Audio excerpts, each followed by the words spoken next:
1979년 하버드 대학교의 심리학과 엘렌 랭어 교수가요, 역행시계 실험이라는 실험을 합니다. 이 실험에서 그는 70대 노인 8명을 시골 수도원에 살게 하면서 두 가지 생활 규칙을 정했어요. 첫 번째는 무조건 50대처럼 행동하는 거예요. 70대인데 20년 전으로 돌아가 보는 거죠. 50대 시절 유행했던 노래만 그 수도원에서 틀어줬고요. 영화도 자신이 50대 때 보던 영화만 볼 수 있었습니다. 그것이 첫 번째 룰, 20년 전으로 돌아가서 행동해라 이거였고요. 두 번째 규칙은 20년 전으로 돌아갔다고 생각하고 간단한 청소나 설거지를 직접 해라 라는 것이었습니다. 그 8명 중에 대부분이 요양원에 있었지만 그럼에도 불구하고 20년 전에는 도와주는 사람이 없었을 거니까 그렇게 하라는 것이었죠. 처음에는 노인들의 불만이 이만저만이 아니었습니다. 내 몸 하나 건사하기도 힘든데 내가 무슨 집안일을 하고 청소를 하느냐. 그러나 그들에게 주어진 룰을 지켜야만 연구비를 받을 수 있었기 때문에 노인들은 툴툴거리면서도 따르기 시작했습니다.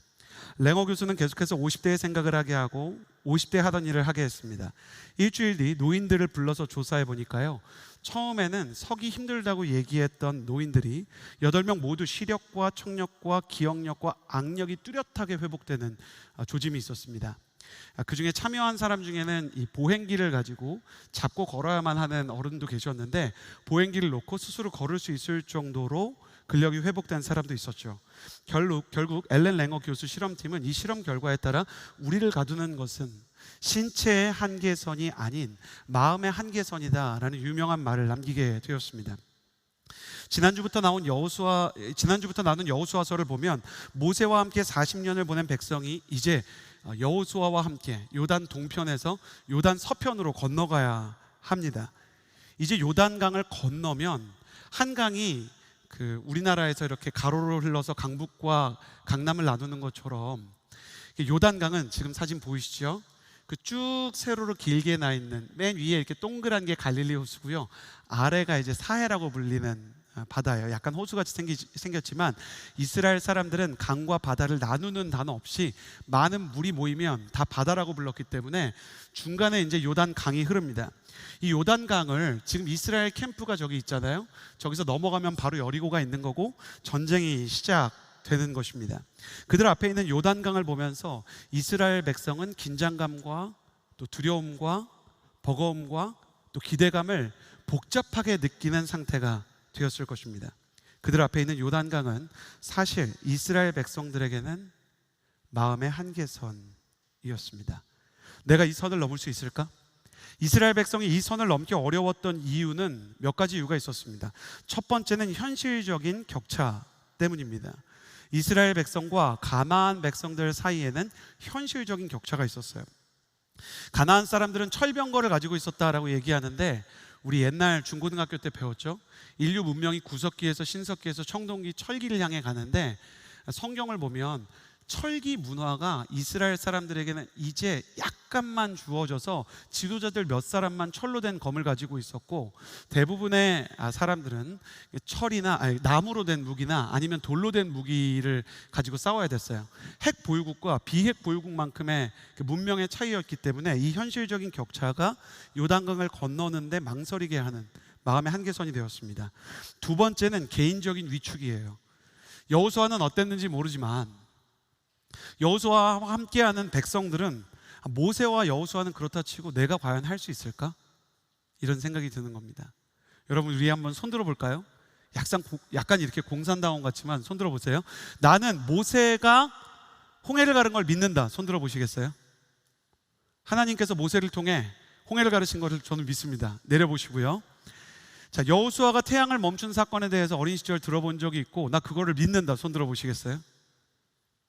많은 분들이 성경에 있는 거를 믿어요. 자, 마지막으로 예수님이 죽은 자 가운데서 3일 만에 부활하신 거 내가 믿는다. 손 들어 보시겠어요? 다 믿으시잖아요? 손 내려볼까요? 그 예수님을 믿는 우리는 어떻습니까? 그 능력 있는 예수님, 부활하시는 예수님을 믿는 우리가 기도하면 우리 부모님도 얼른 예수님 믿으시겠죠? 어떠세요? 하나님께서 성령의 충만을 통해 연약한 제자들을 위대한 사도들로 바꾸셨으니까 나의 음란과 교만과 거짓과 분노도 이제 곧 나의 통제 안에 들어오고 성령님께서 나의 성품을 다 바꿔주시겠죠? 그런 걸 믿는 게 쉽지가 않은 겁니다. 우리에게 오래된 문제일수록 부모님의 불신 문제나 나의 연약함 성품 문제가 나를 괴롭히고 바뀔 것 같지 않은 문제가 생기게 되는 거예요. 사도 바울이 하나님의 살아계심을 믿고 성령의 충만함을 받았음에도 불구하고 고린도로 갔을 때 그의 심정을 뭐라고 얘기하냐면, 우리가 거기 여러분을 만나러 갔을 때 살 소만까지 흔들리고 깨어졌다, 이렇게 얘기합니다. 그러니까 자기 마음속에 하나님의 살아계심을 믿고 예수님의 부활하심을 믿지만 연약한 나를 통해서 하나님의 일이 일어난다는 것은 믿기가 어려운 거예요. 그래요. 하용조 목사님을 통해서는 어떤 일이 일어날 수 있겠죠. 이재우 목사님을 통해서라면, 강부호 목사님을 통해서라면 어떤 일이 일어날 수 있겠죠. 근데 나의 기도에도 하나님이 응답하신다고요? 때로는 스스로의 연약함에 대한, 스스로의 이루어지지 않은 기도에 대한 의심이 하나님에 대한 의심으로, 망설임으로 나아가게 되고, 그리고 사람의 영혼의 침체를 가속화시키는 것입니다. 이스라엘 백성은 이렇게 현실적인 격차뿐만 아니라 개인적인 위축의 문제로 흔들리고 있었어요. 또 그들에게는 부정적인 과거가 있었습니다. 그들의 마음의 한계선을 그었던 세 번째 부정적인 과거는 광야에서 내내 하나님을 대적하고 원망했던 상처와 스스로의 죄악에 대한 실망감이었어요. 그러니까 이 백성이 우리 모두가 함께 강을 건너고 나서 또 하나님에게 반역하지 않을까? 또 하나님을 실망시키지 않을까? 자기 자신을 봐도 장담할 수 없고 옆 사람을 봐도 심통치 않은 것 같은 마음인 거예요. 이런 현실적인 격차와 개인적인 의심과 부정적인 과거 속에서 요단강 도하를 앞둔 여호수아와 이스라엘 백성의 마음이 복잡하고 긴장되었습니다. 그러나 가나안에게 철병거가 있다면 그들에게는 비대칭 정력이라고 부를 수 있는 여호와 하나님이 계셨고, 여호와 하나님께서 이 현실적인 격차와 개인적인 위축과 부정적인 과거의 마음의 한계선을 뛰어넘게 하시는 것으로부터 여호수아의 위대한 스토리가, 여리고성이 무너지고 태양이 멈추며 가나안 성이 그들 앞에 항복하는 스토리가 펼쳐지게 되는 것입니다. 여러분, 오늘 말씀을 들으면서 여러분의 마음속에도 남들에게 보이지 않는 개인적인 한계선들이 있다면, 여러분이 건널 수 없을 것 같은 요단강이 있다면 주님의 은혜와 사랑으로 그 강을 건널 수 있는 용기와 능력과 믿음이 생기게 되는 아름다운 주일이 되기를 예수님의 이름으로 축복합니다. 그 선을 넘기 원한다면 어떻게 해야 될까요? 오늘같이 10절에서 11절의 말씀을 같이 읽어보도록 하겠습니다. 10절 그리고 11절의 말씀입니다. 네, 제가 읽겠습니다. 그리하여 여호수아가 백성의 지휘관들에게 명령했습니다. 함께 읽겠습니다. 진영으로 가서 백성들에게 명령하라. 너희 양식을 준비하라. 이제부터 3일 안에 너희가 여기에서 요단강을 건너 너희 하나님 여호와께서 너희에게 유산으로 주시는 땅으로 들어가 차지할 것이다. 아멘. 가슴에 손을 얹고 이 요단강을 건너기 위해, 마음의 한계선을 넘기 위해 필요한 것, 가슴에 손을 얹고 저를 따라해 주시겠어요? 선을 넘기 원한다면 준비된 사람이 되십시오. 하나님께서 여호수아를 통해 이스라엘 백성에게 명령하십니다. 이제 3일이 지나면 너희는 이 요단강을 건너야 된다. 양식을 준비해라. 이제 광야에서 만나를 먹던 시간은 지났고 스스로 양식을 저장하고 스스로 하나님 앞에서 준비들을 해야 된다. 이 양식을 준비하라는 말은 이스라엘 백성이 광야에서 먹던 만나가 더 이상 내리지 않을 거라는 말이에요. 그러니까 너희가 양식을 저장하고, 그리고 어떤 성들을 점령하면 거기서 농사를 져야 되고, 아까 보았던 이 요단강에서요, 동쪽은 이미 점령이 끝났기 때문에 동쪽 땅에서 양식을 길러가지고 그걸 가지고 가야 된다. 뿐만 아니라 영적인 준비도 해야 되고, 정서적인 준비, 가족들과의 여보 내가 가서 싸울 텐데 나를 위해서 기도해 주십시오 라는 이 정서적인 준비도 있었을 것입니다. 이스라엘 남자들의 마음은 월드컵 경기가 시작되기 직전에 선수들 같은 마음이었을 거고, 이스라엘의 아내들의 마음, 엄마들의 마음은 자녀와 그리고 남편을 전쟁에 보내는 마음이 마치 수능시험장에 아이를 보내는 학부모와 같았을 것입니다. 3일 동안 기도가 마르지 않고, 그리고 요단강을 건너기 전까지는 모든 사람들이 예배를 흐리지 않았을 것입니다. 이것이 바로 하나님이 의도한 바였습니다. 여러분 기억하십시오. 하나님은 약속의 땅으로 들어가는 사람들이 준비되기를 바라십니다. 사랑하는 여러분, 우리 인생에서 하나님의 약속이 성취되고 우리의 삶에서 하나님께서 우리에게 주시는 은혜가 임하기를 바라지만 중요한 것이 있어요. 하나님의 약속은 이미 주어졌고 우리가 죄를 짓고 방황한다고 그 약속이 사라지지는 않는다는 것입니다. 나는 여호수아에게 하나님께서 주신 약속을 생각해 봅니다. 여호수아가 들어가서 차지하게 될 가나안 땅은 여호수아가 처음 받은 약속이 아니었죠. 처음에 창세기에서 믿음의 조상 아브라함이 하나님의 부르심을 받아서 주님께서 그에게 은혜를 주시고 그를 불러서 내가 너로 큰 민족을 이루고 창대케 하리니 너는 복의 근원이 될 것이다 라고 말씀해 주셨고, 그가 자녀가 없어서 낙심하고 불안해할 때 주님께서 오히려 그를 응원하시면서 돈과 서로 걸어보아라, 네가 밟는 모든 땅을 내가 너에게 줄 것이다. 그가 그때 걸었던 땅이 가나안 땅입니다. 그리고 이 약속의 바통이 모세에게 바통 터치가 되었죠. 그래서 이 모세의 시대에 하나님의 약속에 따라 출애굽이 시작되었는데 이스라엘 백성이 죄를 짓고 방황을 했습니다. 그러나 이스라엘 백성이 죄를 짓고 방황하고 우상숭배를 하고 심지어 음행을 해도 하나님께서 그 약속을 거두셨습니까? 그렇지는 않습니다. 하나님께서도 우리의 연약함이나 우리의 죄악 때문에 하나님의 약속을 취소하는 분이 아닙니다. 여러분, 죄를 지었습니까? 실패했습니까? 기도가 예전 같지 않습니까? 그래도 여러분을 향한 하나님의 약속은 그 자리에 있는 것입니다. 할렐루야.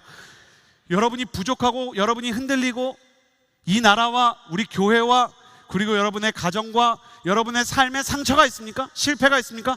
그럼에도 불구하고 하나님께서 이 나라와 이 민족과 이 교회와 여러분에게 주시는 하나님의 약속은 은혜로 여러분에게 주어져 있는 것이고 그 비전이 취소되지 않는 것입니다. 나는 여러분이 다시 하나님의 비전과 약속을 회복하는 청년이 되기를 예수님의 이름으로 축복합니다. 다만 그들이 준비되지 않자 하나님의 약속이 지연되었습니다. 성경을 보면 비전의 문은 하나님의 약속이 우리의 준비를 만날 때 열리는 것입니다. 우리가 준비되지 않으면 하나님의 약속은 사라지지 않지만 지연되는 거죠. 그게 광야의 40년이었어요. 주님은 여호수아 세대가 모세의 세대와는 다르게 준비되기를 원하셨습니다. 그래서 그들이 기도하고 말씀을 보며 영적으로 준비하기를 바랬고 무기와 양식을 점검하면서 군사적인 현실적인 준비도 게을리하지 않기를 원하셨습니다. 하나님은 이렇게 부르신 자들을 준비시키십니다. 그러므로 사랑하는 여러분, 준비하는 사람이 되기를, 준비된 청년이 되기를 예수님의 이름으로 축복합니다. 사도행전 2장을 보면 성령의 충만이 임하자 사도들이 다른 나라 말로 기도를 하기 시작했는데 우리가 이거를 방언으로 불러요. 그런데 그때는 유대인의 명절인 유월절이어서 유대 사람들이 지금도 유대인들이 다 흩어져서 미국에, 유럽에, 아시아권에 막 살고 있잖아요. 흩어져서 살고 있다가 모였으니까 마가의 다락방을 지나갔는데 큰 소리가 나니까 사람들이 가봤단 말이에요. 근데 가서 보니까 갑바도기아 말, 그리스 말, 로마 말, 여러 터키 말로 막 소아시아 말로 그들이 말하는 게 막 다 들리는 거예요. 그러니까 이게 어찌된 일이냐? 그리고 성령의 역사와 뭔가 하나님의 임재가 느껴지는 거예요. 문제는 이게 누가 해설을 해줘야 되는데 해설할 수 있는 사람이 아무도 없었어요. 뭔가 이 하나님의 역사에 대해 이 방언이 왜 터진 것인지에 대해서 누군가 말을 해야 되는데 방언을 하고 있는 제자들도 그걸 잘 몰라요. 이때 하나님의 성령의 역사와 방언의 역사와 성령께서 사람에게 임하신 역사를 설교하고 설명해 준 사람이 누구냐면 베드로예요. 베드로가 이때 요엘서 2장 28절에서 32절, 시편 16절 8절에서 11절, 시편 110편 1절을 통해서 이걸 해석하기 시작해요. 그래서 이제는 우리한테 아주 유명한 구절이 되었죠. 마지막 날에 내가 나의 영으로 모든 백성에게 부어주리니 너희 자녀들은 예언할 것이며 너희 청년들은 환상을 보고 너희 아비들은 꿈을 꾸리라. 이 일이 지금 이루어진 거다, 이런 얘기를 하는 거예요. 중요한 게 있는데 이 구절들은 그 당시에 바리새인들도 잘 암송하지 못했던 구석에 있는 구절들이었어요. 요한복음 3장 16절을 외우고 있는 우리 여호수아 청년들 가끔 있지만 제가 갑자기 스바냐 1장 7절 외워보세요. 그럼 모르잖아요. 그러니까 구석에 있는 구절들인데 어떻게 이걸 알았을까? 베드로가 집에다가 성경을 두고 열심히 읽었을까? 근데 이것도 아니에요. 신약학 교수들에 따르면, 신약 연구한 사람들에 따르면 초대교회가 있던 1세기경에 구약 성경이 판매가 되기는 했는데 가격이 노동자 10년 연봉인 4천 드라크마로 한화로 치면 3억이 좀 넘어요. 성경 한 권에 3억. 하나님, 21세기에 태어나서 감사합니다. 게다가 성경을 집에 두기 위해서는 매년 정결 규례를 치러야 되는데 비용이 매년 수천만 원이 들어요. 그러니까 이게 스포츠카보다 더 비싼 겁니다. 매년 들어가는 비용들이 있는 거예요. 그래서 일반인이 성경을 가지고 있는 이는 거의 없었습니다. 성서학자 김혜곤 교수와 같은 이 성경을 열심히 연구한 신학자들에 따르면 베드로는 예수님을 만나기 전부터 아마 매주 혹은 매일 회당에 찾아가서 읽어주는 성경을 듣고 외우는 습관이 있었던 것으로 보인다, 이렇게 추정합니다. 그가 말씀을 외우고 있었기 때문에 설교를 할 수 있었던 거예요. 이게 성령께서 그냥 기계적으로 갑자기 막 알게 해주신 거라면 다른 제자들도 할 수 있어야 되는데, 계속해서 보면 베드로는 필요할 때마다 성경 구조를 인용합니다. 설교를 마치자 3,000명이 예수님을 믿게 돼요. 이 일로 베드로는 공회에 잡혀가게 되는데, 거기서도 베드로가 시편의 말씀을 통해, 이사야의 말씀을 통해 예수님에 대해서 증거하는 것을 보고 성경이 뭐라고 얘기하냐면, 그들이 베드로가 학문 없는 범인인 줄 알았다가, 그러니까 배운 게 없고 가방끈이 짧은 보통 사람인 줄 알았다가 그가 말하는 지혜와 말씀에 대한 깊이를 보고 당황해서 그를 풀어줍니다. 그래서 모든 성경학교 교재를 만드는 이 베드로를 주제로 하는 성경 캠프 다 회개해야 돼요. 베드로는 무식한 분이 절대로 아니었습니다. 베드로가 어부였을지언정 그는 하나님의 말씀을 읽고 암송하고 마음속에 담아둔 하나님의 사람이었어요. 근데 문제가 있어요. 베드로가 그 성경의 말씀이 무슨 뜻인지 알고 외운 게 아니에요. 그냥 말씀을 사랑해서 그 말씀을 외웠는데 이게 무슨 말씀이고 무슨 뜻인지 몰라요. 그러나 베드로가 정확한 뜻도 모르고 사랑하는 마음으로 마음에 쌓아두고 외워두었던 이 말씀의 화약고에 암송된 말씀이 차곡차곡 쌓이고 있다가 성령의 불이 떨어져 버리니까 부흥의 폭발이 일어나 버리는 거예요. 성령님이 임하시니까 그가 외우고 있던 것들이 살아나기 시작했어요. 자, 우리 명문 여름 성경학교 혹은 키즈벤처 같은 거 어렸을 때 다녀봤다, 손 들어 보시겠어요? 어렸을 때부터 그런 캠프에 다녀봤다는 표현은 좀 적합해요. 끌려가 본 경험이 있습니다. 자, 손 내려 보시겠어요? 이분들에게 축복이 있어요. 정확히 노아의 방주가 창세기 몇 장에 나오는지 모르지만 대략적인 내용을 다 알아요. 모세가 홍해를 가른 이야기를 알고 다윗이 골리앗을 쓰러뜨린 이야기를 알아요. 여러분, 어린이 성경학교의 설교 특징이 뭐냐면요, 무슨 교훈이나 인사이트 없이 그냥 내용을 알려줘요. 그냥 성경 내용 자체를 기억시키는 것이 가장 중요한 거거든요. 그래서 메시지를 안 던져줘도 돼요. 우리 아울리치 가시는 분들도 메시지 안 던져줘도 돼요. 옛날에 막 수건에다가 오렌지 넣어가지고 돌려갖고 막 던지면 골리앗이 이렇게 날아가가지고 이렇게 맞아주고, 그럼 막 쓰러지면 애들이 막 환호성 지르고.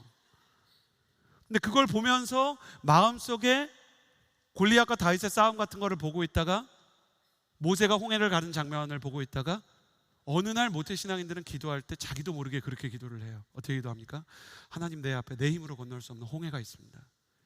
주님, 기도합니다. 주님의 능력으로 이 홍해를 갈라주시고 주님이 예비한 길을 걷게 하여 주옵소서. 마음속에서 자기도 모르게 묵상이 되어버린 거예요. 숙성이 되어버린 거예요. 빈티지가 좋은 와인처럼 처음에 심길 때는 아주 작은 씨앗과 같았지만 자라고 그 향이 시간의 흐름에 따라서 깊이와 풍미를 더하게 되었던 거예요. 베드로가 그런 사람이었습니다. 베드로가 말씀을 외웠기 때문에 그 말씀 가운데 성령의 역사가 일어났다는 것은 우리에게 무엇을 시사합니까? 사람이 준비한 것에 하나님의 성령의 기름 부음이 더해질 때 사람의 힘으로는 뛰어넘을 수 없는 한계선을 뛰어넘게 된다는 것입니다. 그러므로 사랑하는 여러분, 무엇이든 준비하고 나의 오늘에 주어진 사소한 일들에도 충성되이 하나님 앞에 준비하고 하나님 앞에서 섬기는 사람이 될 수 있게 되기를 예수님의 이름으로 축복합니다. 어떤 청년들은 그냥 자기에게 맡겨진 일이 너무 초라하고 자기 직업이나 학벌이나 자기가 만나는 사람이나 자기가 교회에서 하는 일이나 다 짜증이 나고 이게 무슨 의미인지 모르겠는 거예요. 회사에 갔더니 복사만 시키고 교회에서는 아무 일도 안 시키고,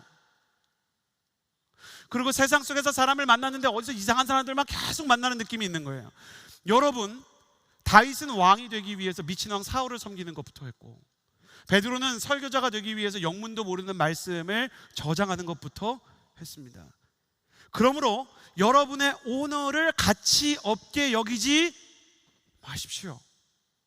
당신의 오늘이 초라해 보여도 하나님께서는 의미 없는 시간을 하나님의 사람들에게 허락하지 않으십니다. 주어진 하루를 어떤 마음으로 살아가고 계십니까? 맡겨진 일을 어떤 마음으로 섬기십니까? 하나님의 손 안에서 버려지는 하루가 없다는 것을 믿을 수 있게 되기를 예수님의 이름으로 축복합니다. 하나님께서 여러분에게 시키신 일이라면 최선을 다해서 해보세요. 3일 동안 양식을 최선을 다해서 준비하고 기도하는 사람들처럼 여러분도 영적인 준비와 현실적인 준비를 여호수아의 시대의 사람들처럼 최선을 다해서 해보시기를 바랍니다. 여러분의 준비에 성령의 역사가 임할 때, 여러분의 준비가 하나님의 때를 만날 때 그 비전의 문이 열리게 될 것입니다. 어떤 사람은 스스로가 너무 부족하니까 해봐야 티도 안 난다고 생각해요. 지금 내가 40이 넘었는데 영어 공부를 해서 뭐 하겠느냐, 운동해봐서 뭐 하겠느냐. 아니에요. 오늘 시작하는 사람과 시작하지 않는 사람은 너무 다를 거예요. 여러분, 1만 있어도 수억을 곱하면 수억이 되지만 수억이 있어도 0을 곱하면 아무것도 일어날 수 없는 것입니다. 안 된다는 핑계로 여러분의 인생을 0으로 만들지 마십시오. 하나님은 흙으로 사람을 빚으셨고 뜻도 모른 채 성경만 읽던 어부도 최고의 설교자로 만드셨습니다. 너무 못나서 하나님이 쓸 수 없는 사람도 없고 너무 잘나서 하나님이 필요 없는 사람도 없는 것입니다. 그러므로 초라해 보여도 하나님께서 나를 쓰실 수 있다고 생각하고 여러분에게 주어진 것들을 최선을 다해서 섬기기를 예수님의 이름으로 축복합니다. 선을 넘기 원한다면 준비된 사람이 되십시오. 이어서 여러분과 함께 말씀을 읽기를 원합니다. 오늘 말씀 여호수아 1장 12절에서 15절까지의 말씀을 같이 한번 읽어보았으면 좋겠습니다. 12절에서 15절 함께 읽겠습니다. 시작. 르우벤 지파와 갓 지파와 므낫세 반 지파에게 여호수아가 말했습니다. 여호와의 종 모세가 너희에게 너희 하나님 여호와께서 너희에게 안식을 주시고 이 땅을 너희에게 허락하셨다라고 명령한 것을 기억하라. 너희 아내들과 너희 아이들과 너희 가축들은 모세가 너희에게 준 요단강 건너편 땅에 머물러 있고 너희 모든 용사들은 무장한 너희 형제들보다 앞서 건너가서 그들을 도와야 한다. 여호와께서 너희에게 하신 것처럼 여호와께서 그들에게 주시는 땅을 차지할 때까지 너희가 도와야 한다. 너희는 그 후에야 여호와의 종 모세가 너희에게 준 요단강 건너편 곧 해돋는 쪽으로 돌아가 너희 땅을 상속할 것이다. 아멘. 가슴에 손을 얹고 저를 따라해 주시겠어요? 선을 넘기 원한다면 최우수 조연이 되십시오.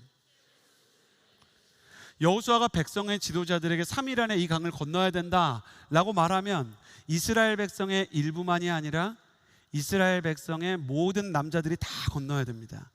여자와 어린아이는 요단 동편에 남아있지만 강 서로 다 이제 군인들은 넘어가야 되는 거예요. 그런데 여호수아가 12지파 중에 르우벤 지파와 갓 지파와 므낫세 반 지파, 그러니까 12개 지파 중에 2개 반 지파에게 별도로 얘기를 하는 거예요. 그러면서 너희는 선발대로 제일 먼저 건너가서 특공대처럼 하나님의 선발대로 너희의 역할을 해야 된다. 왜 이 세 지파에게 명령을 했을까? 이 세 지파가요, 요단 동편에 이미 땅을 받은 사람들이기 때문이에요. 뒤에 보면 Toward the Promised Land, 약속의 땅을 향하여라고 써 있는데 이스라엘 백성이 약속의 땅에서 전쟁을 하고 나면 그 땅이 이스라엘 백성의 그 승리로 인해서 귀속이 되는 땅이 됩니다. 그러면 나중에 여호수아서에 가면 그 땅을 이제 막 분양을 해줘요, 지파별로. 그러니까 에브라임 지파는 뭐 이렇게 얘기하는 거죠. 서초구는 에브라임 지파 뭐 이런 식으로, 서울을 예로 들면 뭐 강남구는 유다 지파 이런 식으로 주는 거예요. 그런데 이미 송파구에 사는 이 세 지파는 자기 땅의 점령이 끝났어요. 그런데 여호수아는 이미 점령이 끝나서 분양까지 다 받은 사람들을 특공대로 보내는 거예요. 이 특공대가 르우벤 지파, 갓 지파, 므낫세 지파가 가서 승리를 해도요, 승리로 인해서 얻게 되는 땅은 다른 지파들에게 돌아갑니다.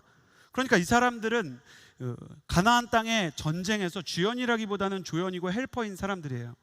그러나 여호수아는 조연 역할을 한 그들이 먼저 적극적으로 요단강을 건너서 선발대로 가야 한다 이렇게 얘기해요. 헬퍼는 리더에 뒤따라가야 되는 거 아닙니까?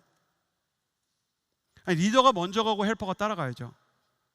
그런데 때로는 성경에서 헬퍼가 리더보다 더 적극적으로 앞장서서 움직이는 때가 있는 거예요. 다윗이 장군이 되었을 때 사울이 전쟁에 나오지 않는 전쟁터에서 다윗이 먼저 나아가 승리를 거두고 그 승리를 이스라엘 백성들에게 나누어 주고 그가 그것으로 인해서 많은 것들을 얻지 않아도 이스라엘 백성이 블레셋에 시달리던 것으로부터 해방될 때 다윗이 기쁨을 느꼈습니다. 자, 영적인 비밀이 여기에 있어요. 콜롬비아 대학교에서 65세에서 79세 성인 2,900명을 대상으로 연구를 또 했어요. 나이가 되게 많은 분들이죠.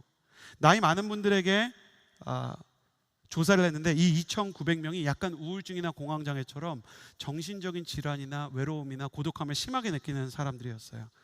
그런데 정기적인 자원봉사를 시켜보니까 정기적인 자원봉사를 하는 사람은 우울증 발병률이 43% 감소했다라고 합니다.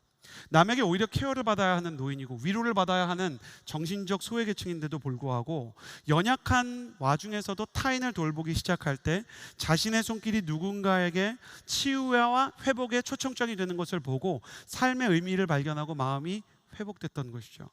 우리가 지난번에 한번 이 이야기를 나누었는데 하나님이 아담에게 하와를 만들어 주시면서 돕는 배필로 에젤이라고 말씀해 주셨어요. 내가 너한테 여자를 만들어 줄 건데 이 여자는 돕는 배필이다. 그래서 지식인들 중에 페미니즘적인 사고를 가지고 성경을 보는 분들은 이래서 성경이 구조적으로 여성에게 착취적이고 억압적이라고 얘기하는 분들이 계세요. 이거는 좀 오해입니다. 왜냐하면 전에도 말씀드렸지만 돕는 자를 뜻하는 에젤은 여자에게만 쓰는 단어가 아니고요.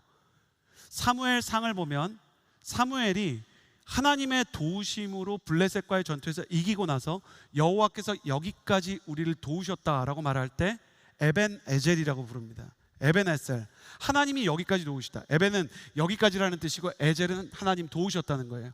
하나님이 누군가를 도울 때도 에젤이라는 단어를 쓴다면 에젤이 된다는 것은 뭐냐면 하나님의 사랑으로, 하나님의 말씀으로, 하나님의 비전으로, 하나님의 소망으로 사람을 회복시키는 사람이 된다는 거예요. 여기서 하나님의 의도는 선명하게 드러냅니다. 사람은 누구나 에젤이 필요하고 또 누구나 에젤이 될 수 있다는 거예요. 누구나 에젤이 될 수 있어요. 누군가에게 도움이 될 수 있고 누군가에게 힘이 될 수 있어요. 그리고 누구나 힘들 때는 누군가의 도움이 필요한 거예요. 자, 누군가 내가 가서 살아나고 누군가 내가 가서 용기를 얻는다면 그 용기를 주는 사람, 치유자로 쓰임받은 사람은 엄청 막 불행할까요? 여러분이 만나는 사람마다 한번 생각해 보세요. 여러분이 만나는 사람마다 살아나고 여러분이 만나는 사람마다 용기가 나고 여러분이 만나는 사람마다 힘을 얻는다면 여러분의 인생이 막 무가치하고 남한테만 좋은 일 하는 것 같고 내 인생이 너무 억울하게만 느껴질까요? 그렇지 않습니다. 저는 여러분을 진심으로 축복합니다. 여러분이 가는 곳마다 사람이 살아나고 여러분이 가는 곳마다 하나님의 역사가 쓰여지는 아름다운 역사가 있게 되기를 예수님의 이름으로 축복합니다. 하나님 나라에서는 조연이 주연보다 빛날 것입니다. 무엇을 이뤘느냐보다 누구를 세웠느냐가 더 중요할 거예요. 하나님이 너 무엇을 이뤘냐? 너 얼마나 많은 트로피를 가지고 왔니? 이걸 물어보는 것보다 너 몇 명을 세웠니? 누구를 살렸니? 하나님이 이걸 물어보실 거예요. 헬퍼로 사는 건 인류 인생이 아니에요. 에젤이 되는 것은 하나님의 역사를 가장 가까운 곳에서 볼 수 있는 기회입니다. 아울리치를 국내로 해외로 떠나는 분들, 여러분이 그 땅의 에젤, 하나님처럼 돕는 사람 되기를 예수님의 이름으로 축복합니다. 아울리치를 보내시는 중보기도자 여러분, 여러분이 보내는 선교사로 누구를 위해서 기도하고 중보할 때 여러분을 통해 아울리치를 가는 사람들이 힘을 얻고 놀라운 하나님의 역사를 이루는 여러분의 중보기도가 능력의 역사가 되는 아름다운 일이 있게 되기를 예수님의 이름으로 축복합니다. 여러분이 하나님이 세우신 에젤이 돼서 가는 곳마다 사람을 살리고 세우고 회복한다면 여러분은 얼마나 기쁘겠습니까? 내 인생에서 내가 주연이 아니라고 생각되는 시간들이 있어요. 청년들이 대부분 그렇죠. 다른 사람을 위해 일하잖아요. 청년의 때라는 거는 정말 억울해요. 미친왕 사울을 위해서도 일해야 되고 사장님을 위해서도 일해야 되고 또 여러분이 때로는 여러분의 가족을 위해서 헌신해야 되는 때도 있고 부모가 되고 나면 자녀를 위해서 헌신해야 되는 때가 있죠. 근데 부모가 자녀를 위해서 헌신해서 자녀의 인생이 비전을 이룬다면 그 부모의 헌신과 수고가 어찌 헛되다고 말할 수 있겠습니까? 하나님께서는 하나님이 우리를 도우시는 즐거움과 보람을 느끼게 하기 위해서 우리를 섬기는 자리로 부르시고 헬퍼와 에젤로 부르시는 거예요. 그래서 오히려 내 인생의 한계선 앞에 있을 때 다른 사람을 돕는 훈련을 해봐야 돼요. 내 인생이 여기까지다 라고 생각이 되는 어떤 현실적인 세상과의 어떤 부의 격차, 학력의 격차, 은사의 격차, 재능의 격차, 그런 게 있을 때 작은 재능을 가지고 다른 사람을 돕는 일을 시작해 봐야 되고, 내 인생 가운데 개인적인 의심이 있어서 영적인 침체가 있을 때 오히려 다른 사람을 위해서 중보기도를 해봐야 되고, 여러분의 인생 가운데 다른 사람에게 축복의 통로가 되는 경험을 쌓아가야 하는 것입니다. 그 일을 하고 하다가 끝내 비전의 사람으로 쓰임받는 것이 무엇인지, 내 인생이 사람을 살리고 생명의 통로로 쓰임받는다는 것을 확인하게 되는 역사가 있게 되기를 주님의 이름으로 축복합니다. 마지막으로 읽기를 원합니다. 여호수아서 1장 16절에서 18절까지의 말씀인데요, 16절에서 18절의 말씀 같이 읽겠습니다. 시작. 그러자 그들이 여호수아에게 대답했습니다. 무엇이든 당신이 우리에게 명령하시는 대로 하겠습니다. 어디든 우리를 보내시는 곳으로 가겠습니다. 우리가 모세에게 모든 일에 순종했듯이 당신에게도 귀 기울이겠습니다. 오직 당신의 하나님 여호와께서 모세와 함께 하신 것처럼 당신과도 함께 하시기를 빕니다.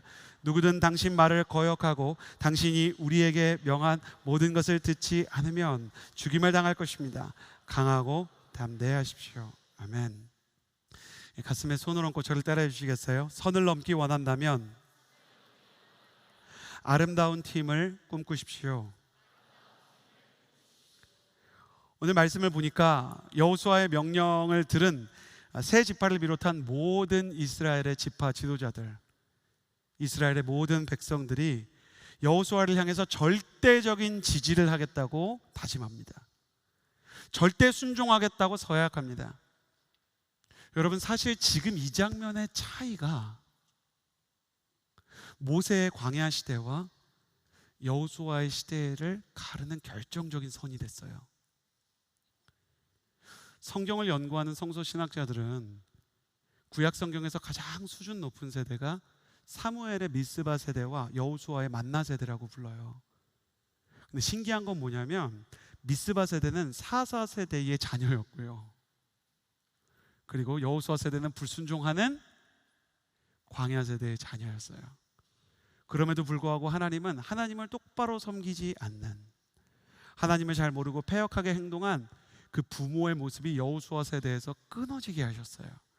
사랑하는 여러분, 여러분이 여러분의 가정에서 어떤 상처를 겪었든, 여러분의 가정에서 어떤 아픔을 경험했든, 여러분의 자존감을 부숴버리는 말들을 부모에게서 들었든, 여러분의 마음 가운데 그것이 잊혀지지 않든 간에 나는 여러분이 그걸로부터 자유로워져서 여러분 대에서 여러분의 가문과 가정의 역사가 새롭게 쓰여지기를 예수님의 이름으로 축복합니다.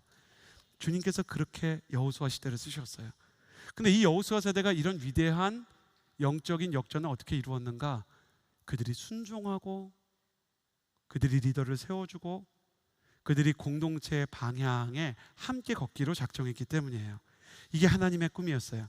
하나님은 탁월한 한 사람의 리더보다 부족해도 하나된 공동체를 통해서 일하고 싶어 하셨어요. 아브라함을 부르실 때도 내가 너로 큰 민족을 이뤄서 창대하게 하기를 원하셨고, 하나님께서 이스라엘 백성들을 불러서 하나의 나라로 세웠을 때도 온 열방을 향한 축복의 통로로 세운 것처럼 하나님의 뜻은 계속 확장되면서 팀과 공동체를 세우는 거예요. 여러분, 가정이라는 공동체도 여러분을 통해서 세워져야 하고, 여러분이 교회에 들어가면 그 교회 공동체도 좋아져야 되고, 여러분이 인생을 살면서 여러분이 만나는 회사나 여러분이 만나게 되는 친구들도 여러분을 통해서 복과 은혜를 경험해야 하는 것입니다. 어떤 분들은 공동체를 너무너무 힘들어합니다. 제가 이제 대학부에서 왔잖아요. 어린 세대로 갈수록요, 통화하는 걸 부담스러워해요. 사람을 앞에 두고도 이렇게 카톡으로 얘기할 때가 있어요. 그러니까 폰 포비아라 그러죠. 전화하는 거 어려워하는 거예요. 그러니까 교회를 가는 거는 더 어렵죠. 막 순모임하고 지지고 볶고 이런 게 다 어려운 거예요. 그런데도 왜 교회를 가야 될까? 그건 이렇게 비유할 수 있어요. 인생은 마치 외줄타기와 같아요. 이쪽이든 저쪽이든 치우치면 떨어지는 거예요. 인생의 외줄타기에서 모든 사람이 균형을 유지하면서 앞으로 나아가기를 원하지만 일을 하다가 무리해서 몸이 상하기도 하고, 판단력이 흐려져서 손해를 보고 떨어지기도 하고, 공감 능력과 이성적인 판단 사이에서 실수로 말을 해서 사람에게 상처를 주기도 합니다. 이처럼 우리 모두는 인생에서 한 번씩 균형을 잃고 아래로 떨어질 때가 있습니다. 그때 사람들이 떨어지는 것을 잡아주기 위해서 존재하는 걸 사회 안전망이라고 불러요. 사회 안전망은 떨어지는 사회 구성원을 붙잡아주는 안전 구물입니다. 갑자기 찾아오는 질병을 고치는 비용을 홀로 감당할 수 없기 때문에 사회에는 의료보험이 있고요. 가정이나 부모님이 모든 지식을 가르칠 수 없기 때문에 자녀들을 위해서 의무교육이라는 안전망이 각 나라마다 있습니다. 불이 나거나 홍수가 나서 고난의 바람을 만난 이들을 위해서 사회구조기금이 있고, 범죄를 스스로 해결할 수 없으니까 경찰서와 같은 사회안전망이 있지 않습니까?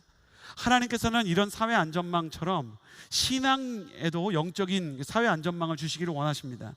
신앙도 역시 외줄타기와 같아서 말씀과 기도의 균형이 필요하고 하나님 사랑과 이웃 사랑의 균형 같은 게 필요한데, 혼자서 신앙의 균형을 완전히 유지하는 사람이 없으니까 우리에게 영적인 안전망을 하나님께서 선물해 주셨어요. 고난의 바람 때문에 사람이 추락할 때가 있으니까 불쌍히 여기서 주신 게 영적인 안전망인 교회입니다.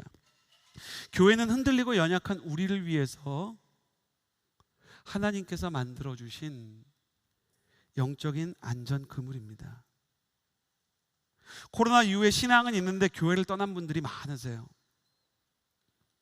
그런 분들은 이렇게 질문할 때가 있습니다. 혼자 예수님 잘 믿으면 되지 굳이 교회까지 다녀야 되나? 저도 이렇게 생각한 적이 있어요. 제가 방황하던 청소년 시절에 저는 명문 여름 성경학교를 빠지지 않고 출석한 레위인 중에 레위인이요 나실인 중에 나실인이라고 스스로 생각했기 때문에, 교회는 안 다니지만 내가 삼손 얘기 너보다 다 잘 알아. 내가 다윗도 알고 거의 범죄와의 전쟁에 나오는 최민식이 내가 다윗도 알고, 그죠? 모세도 알고 예수님이랑 어제도 기도했어. 그래가지고 나한테 굳이 교회가 필요할까? 교회 가면 피곤한 거예요. 교회에서 사람을 만나면 사람 때문에 받는 상처가 있는 거예요. 막 시간도 아깝고 힘도 빠지고.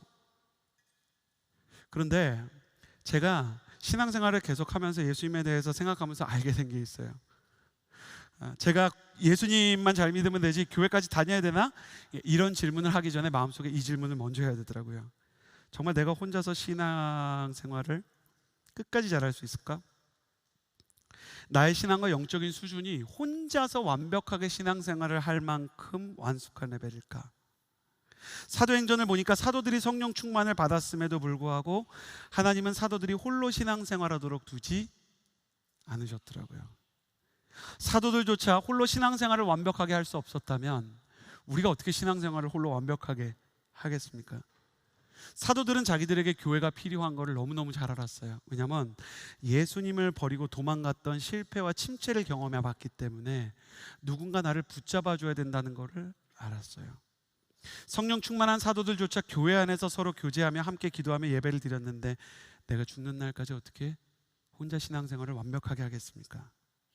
성경적으로나 경험적으로나 우리가 그런 수준이 아니라는 것을 압니다.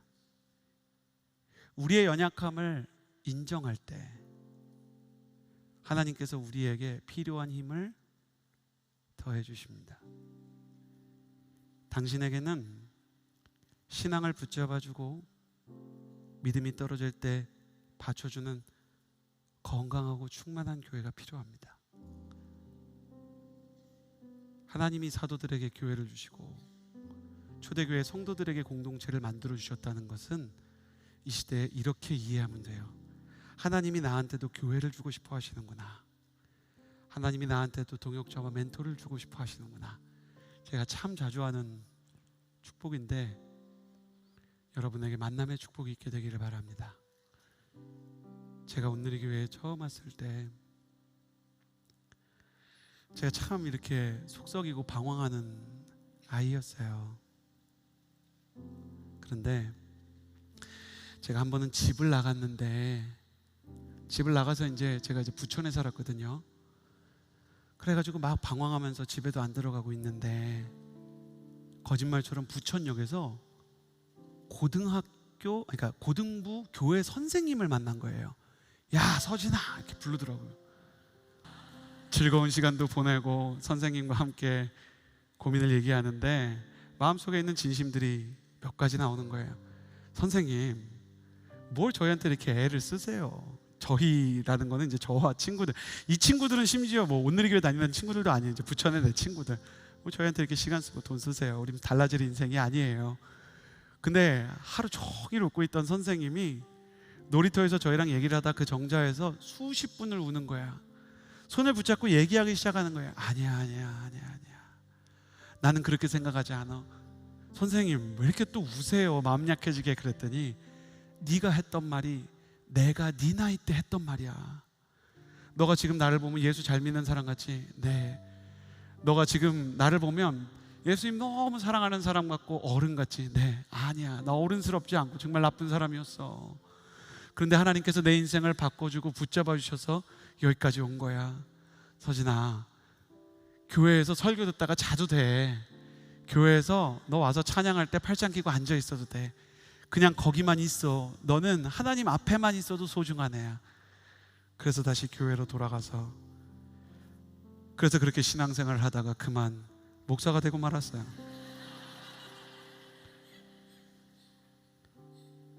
그때 그분이 없었으면 어땠을까, 그런 생각을 해요. 그래서 오늘도 이렇게 아울리치 파송하는 데서 어린이 사역을 한다 그러면 마음이 좀 약간 뭉클해요. 여러분이 예수님의 그런 에젤이 되고 여러분이 예수님의 그런 만남의 축복의 사람이 되기를 바라요. 그리고 여러분도 그런 사람을 만나서 여러분이 이 자리에 있는 것만으로도 주님이 기뻐하신다는 것을 경험케 해드리고 싶어요. 저를 보시겠어요? 여호수아 세대 이스라엘 사람들은 물론 하나님한테 순종하고 그 마음이 하나님께 있긴 했지만 여호수아와 동행했기 때문에 하나님의 역사에 쓰임을 받고 하나님의 위대한 기적을 본 거죠. 여러분도 하나님의 교회와 동행하세요. 하나님의 공동체와 함께 걸어가세요. 하나님께서 온누리 교회를 통해서 하시고자 하는 일이 있으세요. 하나님께서 온누리 교회를 통해서 이루었던 선교의 역사가 있어요. 바로 당신이 그 하나님의 역사에 동참하는 사람이 될 거예요. 여러분에게 주신 동역자들을 사랑해 주세요. 옆 사람 한번 보시겠어요? 한번 이렇게 좌우로 한번 보세요. 가끔은 한심하고 가끔은 부족하고 가끔은 나한테 화를 나게 해도 이 사람들이 있기 때문에 내가 신앙생활을 같이 할 수 있다는 은혜와 용기를 얻게 되는 것이에요. 저는 여러분이 하나님이 주신 선물을 굳이 반품하지 않는 사람이 되기를 바라요. 하나님이 여러분에게 주신 공동체라는 선물, 교회라는 선물을 버리지 않았으면 좋겠어요. 여러분 여호수아처럼 힘이 되는 팔로워들과 공동체를 만나기를 바라고 여호수아의 세대처럼 다른 사람을 세워주는 아름다운 팀워크를 갖춘 사람이 되기를 축복합니다. 그렇게 남도 살리고 여러분도 살고 모든 사람이 이 교회에서 살아났으면 좋겠습니다.